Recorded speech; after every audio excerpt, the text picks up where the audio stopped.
today's episode, I'll be totally an inspiration, and I call her an inspiration because of her love for God. She's no other person than Mary. Yeah. How are you, dear? I'm fine, thank you. First of all, I would like to apologize for keeping you. Anyways, but you helped us really well on set. We're really appreciative. So I know you're a lawyer and you've been practicing for a while. Why law? Why did you choose law? Why not any other course? Why not engineering? Why not medicine? Well, I've always been in the arts, and law was actually the preferred professional course back then. So I chose it, and so far it's been good. Nice. Yes. Okay, so you actually, I know you're practicing, or unofficially, you're somewhere. Let's hear about that. All right. Well, I'm actually into the company law basically. So Okay. I'm a company secretary with an oil and gas firm. So that's what I do basically Nice. on my career. Then let's come back home. I know you write, and that's of course one of the things that drew me to you. Okay. Why did you choose to write? I know you've written a lot of books, books. So why did you choose to write? Why didn't you choose to sing? Why not something else? Why writing? It's passion actually. I've always loved writing. I think I discovered that I could write when I was 12, and then sometime I was asked to write a narrative. It's just a general class work, and my English teacher was like, "Oh, is this a true life story? Keep it up." So from then I got the real momentum I needed, and since then I've been writing, and it's been going well so far. Okay, so I know you're also an entrepreneur. How do you combine being a lawyer? You have a 9 to 5, I'm very sure of that. You also write. Yeah. You run a Christian organization called Sarima Sarima City. City, Yeah. Then you also have a child. How do you manage everything and still come out looking prim and proper and sparkling and on top of her game? How do you do that? Well, basically it's God. Sometimes it's really overwhelming. And it's just like, okay, I feel like, okay, maybe I should pause on this one today. But when I think about the fact that of the purpose for which I started, especially Sarima City, I just really don't want to give up because I have to publish on the magazine. Then I also have to do some other stuff with the Word and Arts Kids Clubs I'm organizing, which is also another aspect of Sarima City. Sometimes it's draining, but because I know the purpose for which I started, so I just carry on through grace. God gives grace. Let's hear more about Sarima City. Okay. I know there are different facets of Yes. Sarima City. There's the magazine, there's the missions project, there's the kids club, and I'm sure there are other things in the works. And you're having something really soon, I guess. Yeah. Let's hear about the different facets of Sarima City. Okay. Sarima City is actually a Christian organization that was basically set up to lead people to Christ in the most innovative ways. Yeah, I like so we that. do Innovative. this. Yes, we do this through. It's basically an online thing because we've realized that a lot of people are online these days, and Sure. me to myself, my fabric company is actually an online one. It's an online store. Yeah, that's the truth. Sorry for cutting. She also has a fabric company, Store. a fabric store. Yeah, Neil Sanjay's Fabric and Jewelry Store. It's also an online thing. So I felt like, okay, I'm doing my business, and why not I carry on with evangelizing, telling people about God when I'm always on this platform.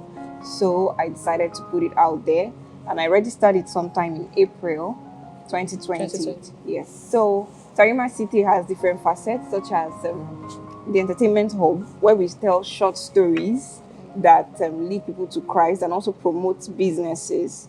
And then it also has the Sarima City Word and Arts Kids Club, where we train kids between the age of 3 to 15 on God. They should know about God. They should know the right things to do. They should also be trained to be leaders, and they should have a focus of what they want to achieve in life. Because for me, I discovered myself at the early age of 12. So I feel like if I could discover myself that early, if someone has an opportunity earlier than I did, they'll do better than I did. Sure. So that's the purpose for which I have that platform.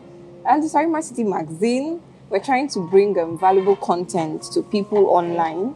So we talk about, we interview some people who are doing exploits in God's kingdom, musicians and writers, and any other person who is worthy of emulation. We bring them on our magazine, and then we have inspiring articles as well. Sure. And then we also feature some, what's it called now? Some entrepreneurs who are also doing well. So that's actually the focus of the magazine. We also have the Sarima City Awards, which will come up much later, where we want to promote and reward people who are doing exploits in God's kingdom. Yes, and then by February 27th, we're looking forward to having the first Sarima City Hangout, which is focused on having Bible or insightful conversations about God and things of God's kingdom. And then we are fusing it with a fashion exhibition where we want people to showcase modest and classy outfits, because Nice. we notice that there's a trend of revealing body parts and all that. Yeah. And God's people shouldn't be doing that. So we want to showcase modest and classy outfits. So that's the purpose of the hangout. Okay, you know, one thing that attracted me to you, by the way, we attended the same university. Yeah. Yeah, we go way back.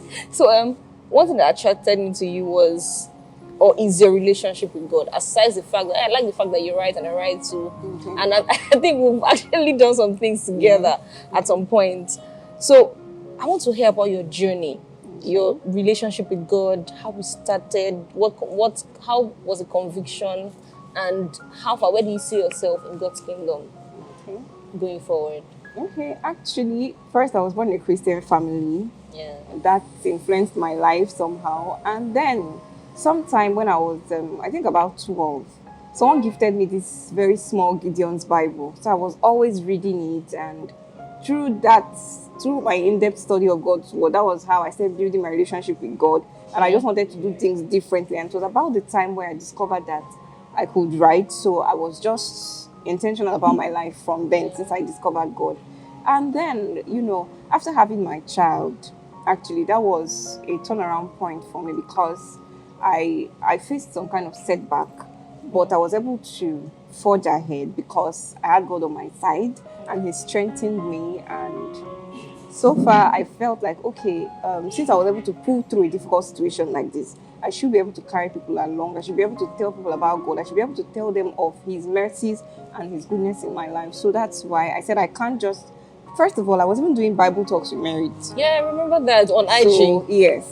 So after I had my child, I had the leading to rebrand, and then I started Sarima City, which now inculcates Bible talks with Mary. Which now embraces Bible talks with Merit. Yes. So I just want to teach people about God. It's not just about being a lawyer, being all the things that I think I am, but I think that people should learn to preserve their salvation. It's very important. It's the most important thing on earth. So that's why I'm working towards leading more people to Christ. So okay, you said something about having a setback. You know, sometimes we see just the glamorous side of life. Yeah. Just the glamour. Oh, she's beautiful. She has good makeup on. She has good hair, and all that. They don't really know. People don't really understand that behind all the smiles, behind all the glamour, there's actually work. There's actually setback. Yeah. Can you just speak to somebody out there that might not really understand that there's actually going to be setback, provided you're working, so provided that you're a child of God, something, because you're a Christian, so everything has to go always. You just speak to somebody. If you can share an experience, it would be very nice to do that.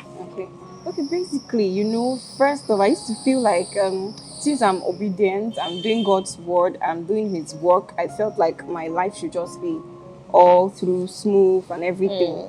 But I realized that it's not just like that. And it's not because God doesn't love us. Sometimes He allows us to pass through certain situations so we can discover ourselves. Because through my setback, myself, I was able to get the boldness to be all out for Him. So I feel like it's something that profited me in a way, in as much as it wasn't really a beautiful experience, but I was able to forge ahead. So even if you have any setback whatsoever in career, in family life, work life, education, you just have to forge ahead. Just like David, he encouraged himself in the Lord. So you have to pick up yourself from wherever it is and then focus on what you want to achieve. And God will always give us the grace to strive. Okay, I just want to ask one more question regarding the fashion project coming up. You talked about ladies dressing, today we have people revealing the bust, revealing everywhere. And it's like, that's the trend. And a lot of people do not see anything wrong with it. Don't judge. Calling out certain things that are bad, especially when it has to do with dressing, does it mean, or does it translate to the fact that you're judging? And understand that you've actually said before the purpose of the fashion project to show how a godly woman should look like. Throw more light on that in view of the fact that we have ladies today exposing themselves, claiming to be fashionable. Yeah. Well, I feel like, first of all, everything, for me personally, all my actions, when I decide to do certain things, I feel like, okay, is this thing going to enhance my relationship with God?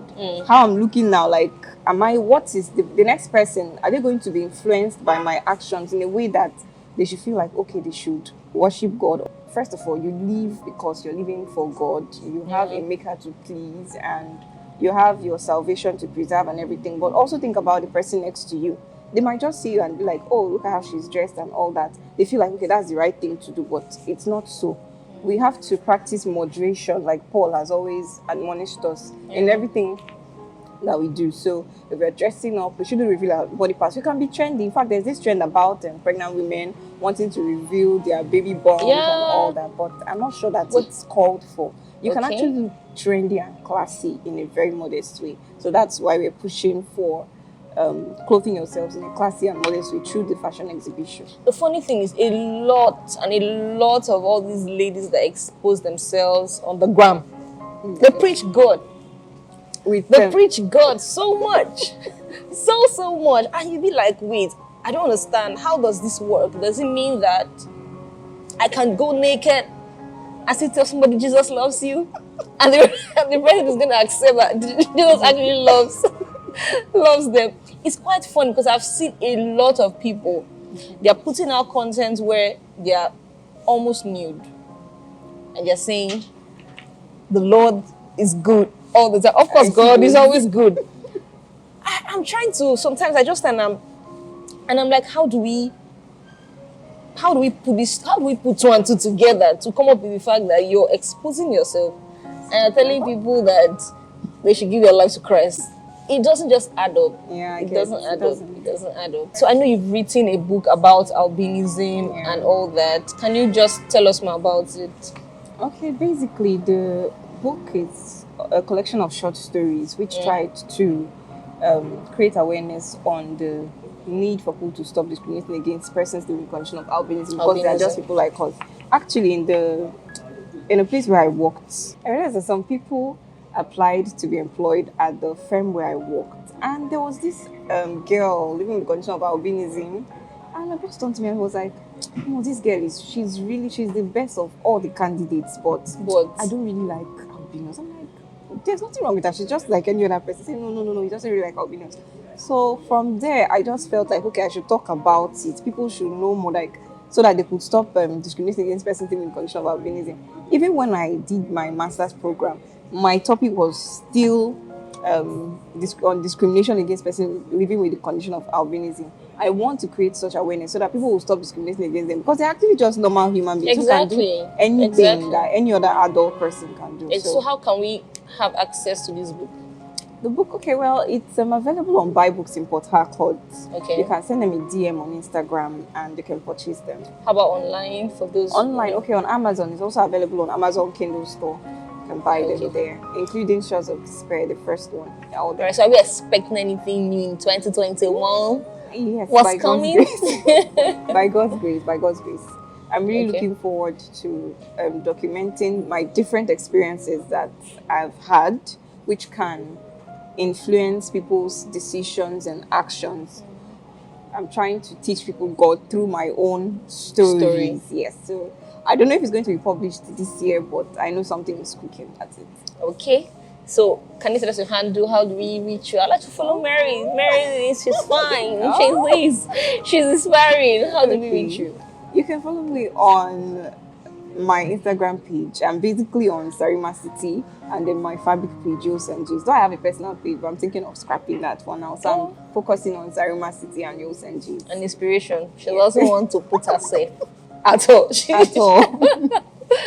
All right, thank you so much for coming on the chat with Deb. I really do appreciate your presence here. I'm like, when will Mary come here so we can talk? The next time we're going to talk about, we're going to review one of your books, like proper review. Okay, that'll be nice. I like to do that. Thank you so much for coming. And once again, don't fail to be an inspiration to somebody. Thanks for watching. Thanks for tuning in. And don't fail to send us a message on our email, achatwithdeb@gmail.com. Stay blessed, stay inspired, and let love lead. Bye.